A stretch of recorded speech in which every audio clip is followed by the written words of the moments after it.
Welcome back to the Maeband podcast. Today's topic is making the shift to freelance work. Meaning what? I was going to ask you that question. Oh, that was your topic. Okay, ask me then. So what would you say that is, making the shift to freelance Becoming work? an independent contractor. That's what I would say. Okay, well, what's the difference between that and like starting up your own business? I don't see that is a difference, right? Is there a difference? I feel like I'm in class, like getting grilled by the teacher. I don't know. Is there a difference? Becoming... Is like freelance work the same thing as like being in business for yourself? Yeah, because, okay, I will say the difference I would say is like you could be in business for yourself and basically everything is freelance work, or you work for somebody and you could do side hustles. That would be freelance work to me as well. So that's what I would say freelance is just like a side hustle. I know that's kind of a... Freelance is being your own boss? I don't know, because you always got to report to somebody. You know, we have our own businesses, but we're always reporting to somebody. So that's just the way it goes. Who do we report to? I report to you. I don't know who you report to. You report to the Almighty. Yeah. And then God is our boss. She tattles on me a lot. He's not doing what you want him to do. And, but yeah, so anyway, let's get back on track. Freelance work. I think audience, or like your customers. Your customers are your Oh, yeah, boss. yeah, obviously. Everybody. Customers is always the boss. Yeah, like if you're not providing something that people want, then you're going to get fired. Yep. Thinking back to when I was a landscaper, I would think back to people would always be like, oh man, you got to do what you want and you don't have to report to anybody. But I always reported to somebody, right? We did a lot of contract work for Walmarts and grocery stores. We just had a bunch of that kind of stuff. And I was always reporting to somebody. Like every time they had an issue, I was the one, like they say, the crap flows downhill. That's literally all it is. It's just like, you got this hierarchy, like because the store manager had to answer to somebody, and then it comes down to store manager. He wasn't happy. It comes down to me. I wasn't happy. Then it go down to my employees. They weren't happy. Okay, so then what would be like so much better? I mean, if you're in freelance work and you're your own boss, well, kind of, but you're still reporting to people, like what's like so glorifying about freelance work then? Okay, the first thing that pops in my mind is risk reward, right? If you're a freelancer, the reward can be huge. It can also, but the risk is also huge, right? If you're out on your own, that's kind of the way we've lived our life for a long time. We just get our own businesses and we're like, okay, this could be awesome, and could also really suck because we don't have a guaranteed income. We don't have health insurance. We don't have, and then we always got to think about, we got to pay our employees. We got to do this. We got all these things that we have to pay. But for us, having the freedom to create, that's like our ultimate goal, is to being able to create. And so the reward is high sometimes, not always, but the risk is also high. Well, I think, and having the freedom to like take the time off when you want to take time off. That's huge. Like you're blessed with that, and to start your day when you want to start your day. Yep. You're not clocking in, clocking out. Which means you got to have a little bit of discipline. Yeah. But a little bit. Yeah, but the great thing about that is the first that popped in my head. I was like, oh my gosh, when's the last time I called in sick to work? Like it must have been. I used to be a police officer years and years ago, and that was when was it? 2007. That was probably the last time I called in sick to work. So that's pretty awesome. So I would encourage anybody who's watching, just go and do what you want. Well, do your side hustle. Last time you called in sick, meaning you're still working when you're sick, or you can just sick and take that's time a good off. Point. There was a lot of times. There were a lot of times that I had to work when I was sick. I had pneumonia once, and I had to go shovel sidewalks, and I really thought I was going to die. So if you work for someone, you probably can. Yeah, I probably would have called in sick. Well, you just. Yeah. That goes back into the discipline. So I think we should give a little history about how we started in like making our shift to freelance work. Okay. Because we both started very different. Like we did not start in public sector. Like it was like this.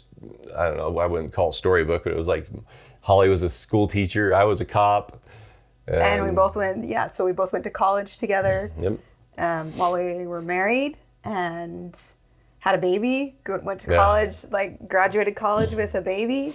We were working full time, school full time, and had a baby. It was a nightmare. It was I think back to, and it was like simpler times for me, but it was really hard because we were both, I still remember, I was working at Kmart and I was making $6.15 an hour. And Holly was working at Hollywood Video and she was making like $6 an hour. So we starting were off my freelancing to YouTube. You what? Hollywood Video. Oh yeah. That was my start into the movie world. Yeah. Renting out DVDs. You guys might not even know. Some of you might not even know what Hollywood Video is. But anyway, sorry, go ahead. Yeah, so I was a cop, you were a cop, I was a teacher, and then we shifted to freelance. Why? That's a great question. I think it was in our blood. I think a lot of people just have it in their blood. I do. I don't know if Holly does so much. I think she likes safety a little bit more. Why did you? Well, you did first. Yeah, I did first because I have issues with authority. We'll just put it plain and simple. And yet you were a cop. And I was a cop. I was the cool cop though that would I'm not writing him a ticket. I do that same thing. I speed all the time. I'm not writing a speeding ticket. But I have serious issues with authority. I don't like being told what to do. So that's why I started. And then it's just like entrepreneurship is in my blood. Like my whole family is just a bunch of entrepreneurs. That's just what we like. Both my grandpas had their own business. My dad has his own business. My sisters and brothers all work kind of with each other, but it's just in our blood.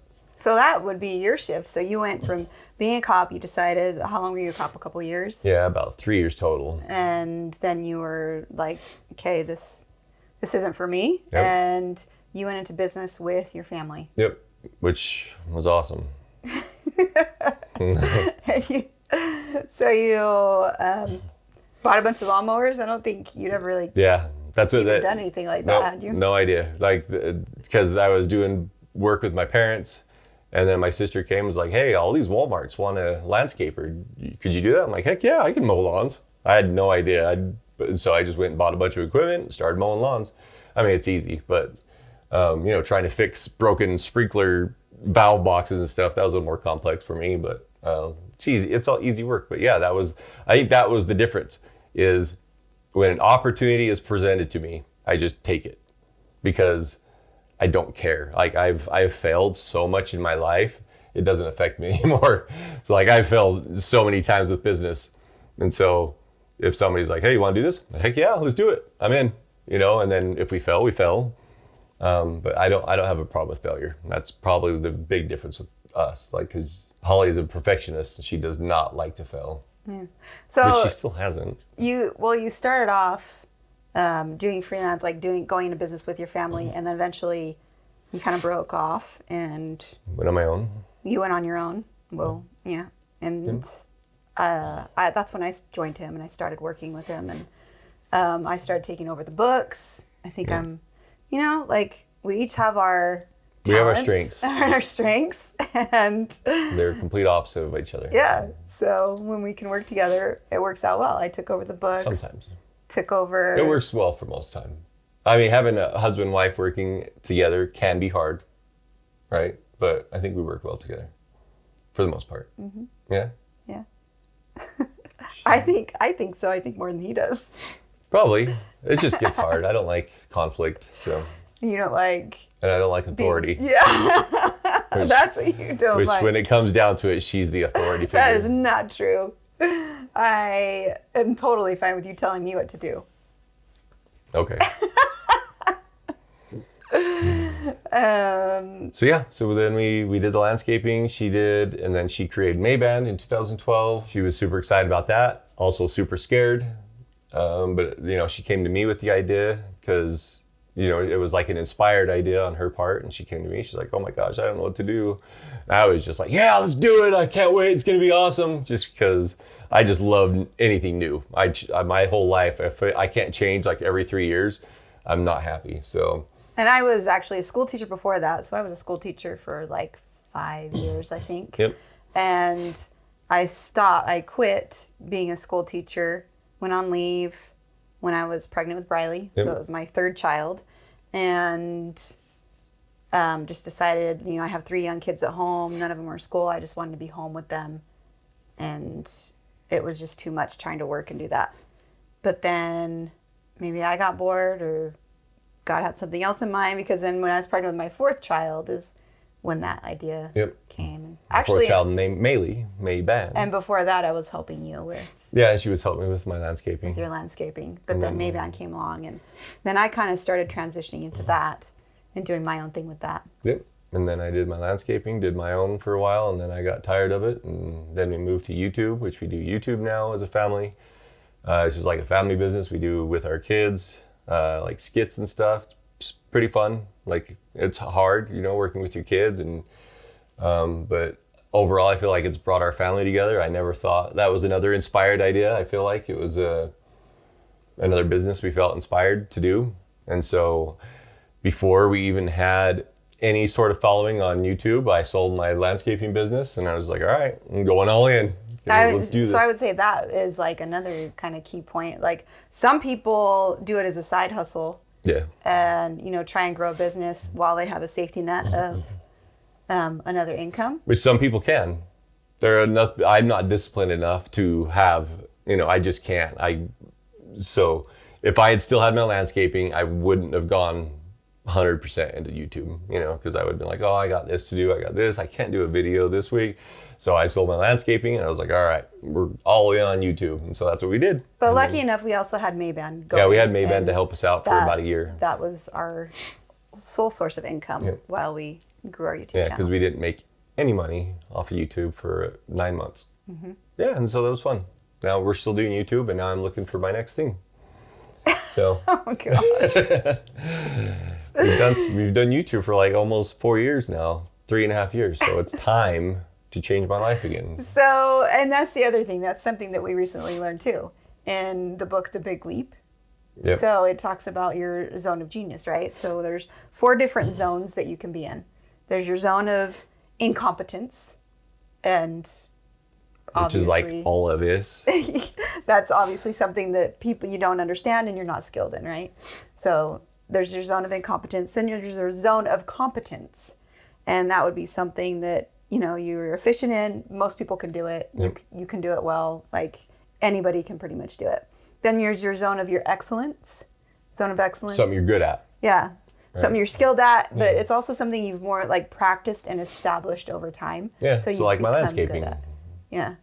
And then there's your zone of genius. Yep. And that's where I think we're supposed to all try to strive to be in, like in our freelance work. And the zone of genius is your natural abilities, and it's like kind of more innate within you. It's not really learned, and it's kind of like when you get into a flow and you don't feel like you're working, it doesn't feel like work, it's just your flow. Yeah, it's just what you love to do. So like if you can make money at doing something you love to do, so like what would you consider your zone of genius is? I think we discussed this. So we'll make another podcast about all the books that we've read and used in our lives, because we've had such a huge impact from all these books. But sticking to this one, what's your zone of genius? My zone of genius, I think, is integrity is one, and also like questioning. I'm a big questioner. Yeah, she would have been like a great detective. Just grilled him to death. I don't care. I did it. Yeah. Like curiosity. Like I love learning. Curiosity, questions, learning. Yeah, she loves to learn. That's her passion. That's her zone of genius. Mine. Well, let's see. What else? Is that it for you? I think that, and then you just kind of like find something that like fits well within that. And okay. Do you know what yours is? I don't know. I think I told you a while ago. I can't remember what I said though. I feel like creating. Like everybody creates. I know. I don't know. What was my zone of genius? I told you. Yeah, it was like trying to bring joy to people.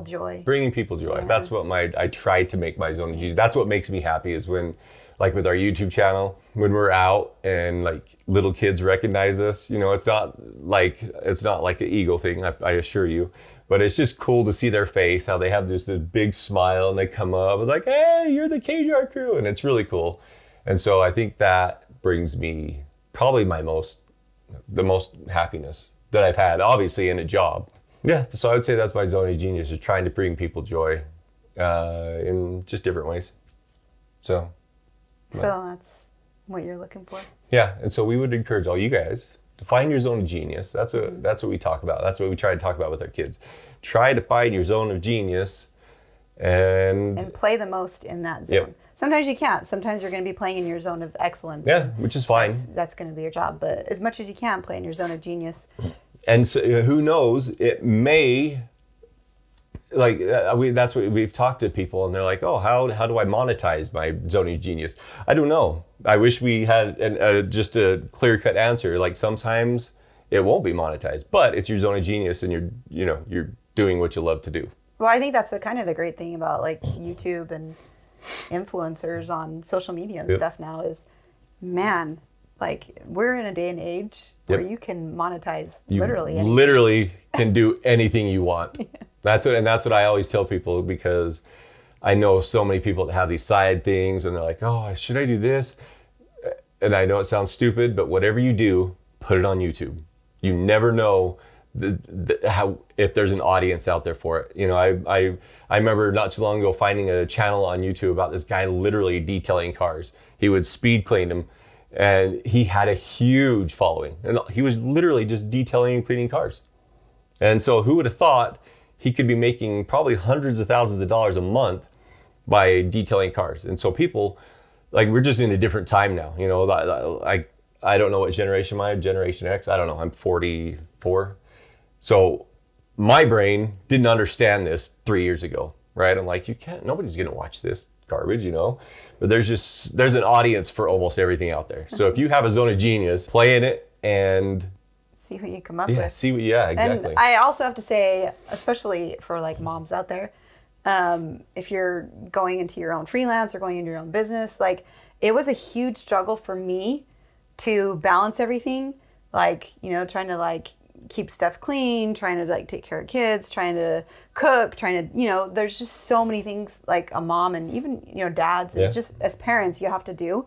And with finding your zone of genius, like it made me realize it's okay to pay someone else to do things that I don't like. Yep. Whether that's cooking or cleaning or even doing things I need help with, like, and I could do it. I'm competent, or I'm even like excellent, not at cooking, but at cleaning. I'm like really good at that. But if I'm going to play more in my zone of genius and I'm going to do more of that, like that's where the reward comes in. That's where the fulfillment comes in. Yeah. And delegate stuff you're not good at. So being able to allow myself to pay someone else to do those things is super helpful. And like knowing that it will help me be better and help my business grow more if I do that. Because I should be spending my time in the place and my genius and where I'm good at, not doing all these other tasks. Yeah, that's a great point. Yeah, we got so much that we want to talk about. It's going to be awesome. I can't wait to keep doing these because they're going to be fun. Not that we have like a vast wealth of knowledge, but I think it's just going to be fun because we're just regular, ordinary people, and hopefully something will resonate with you guys. And I think we just have a lot of like experience, like doing so many different things over 20 years. So we have a lot of things we can talk about. Yeah. So until next time, thanks for watching Maeband, and see ya. Bye.